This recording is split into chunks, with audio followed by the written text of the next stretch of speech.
അപ്പോൾ ഇതൊരു ടൈമറാണ്. ഈ ടൈമറിൽ നമ്മൾ സ്ട്രീറ്റ് ലൈറ്റൊക്കെ വൈകുന്നേരം 6 മണി 6:30 ആവാൻ നേരത്ത് കത്തി രാത്രി 10 മണി ആവാൻ നേരത്ത് ഓഫാവും. അല്ലെങ്കിൽ രാവിലത്തെ ഒരു 5 മണിയാകുമ്പോൾ പകലാവുന്ന സമയത്ത് ഓഫാവും. അപ്പോൾ ഈ ടൈമർ അവിടെ ഗേറ്റുംപടി അങ്ങാടിയിലെ സ്ട്രീറ്റ് ലൈറ്റിൻ്റെ ടൈമറാണ്. ഇത് ഒഴിവാക്കിയിട്ടതാണ്. അപ്പോൾ ഇത് വർക്കാവുമെന്ന് അറിയാൻ വേണ്ടിയിട്ടൊന്ന് ടെസ്റ്റ് ചെയ്യാണ്. അപ്പോൾ ലാമ്പ് ഓണായി കിടക്കുന്നുണ്ട്. 5:47 കട്ട് ഓഫ് കൊടുത്തിട്ട് കട്ട് ഓഫായി. അപ്പോൾ ഇതിൻ്റെ കണക്ഷൻ എങ്ങനെയാണെന്ന് വെച്ചാൽ ന്യൂട്രലിൽ എഴുതി കൊടുത്ത് ന്യൂട്രൽ കൊടുക്കുക, ലൈൻ എഴുതി കൊടുത്ത് ലൈൻ കൊടുക്കുക, MCB വഴി ലൈൻ കൊടുക്കുക. ഇത് 15 കോമൺ ആയിരിക്കും, 16 NC ആയിരിക്കും. 16 NC എന്ന് പറഞ്ഞാൽ ഇത് വർക്ക് ചെയ്യുന്ന സമയത്ത് NO ആയി മാറും. ഇപ്പോൾ NOയിലാണ് കിടക്കുന്നത്. ഇനി അടുത്ത ടൈം ഞാൻ സെറ്റ് ചെയ്യാൻ പോവുകയാണ്.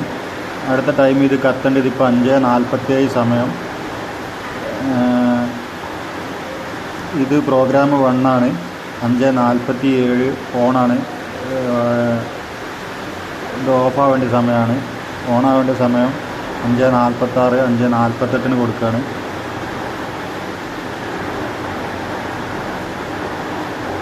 അഞ്ച് 48 കൊടുക്കുകയാണ്. ഞാൻ 5:48 ഇത് കത്തുമെന്ന് നമുക്കൊന്ന് ടെസ്റ്റ് ചെയ്യാം.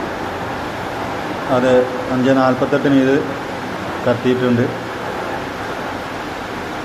അപ്പോൾ ടൈമർ ഓക്കെയാണ്.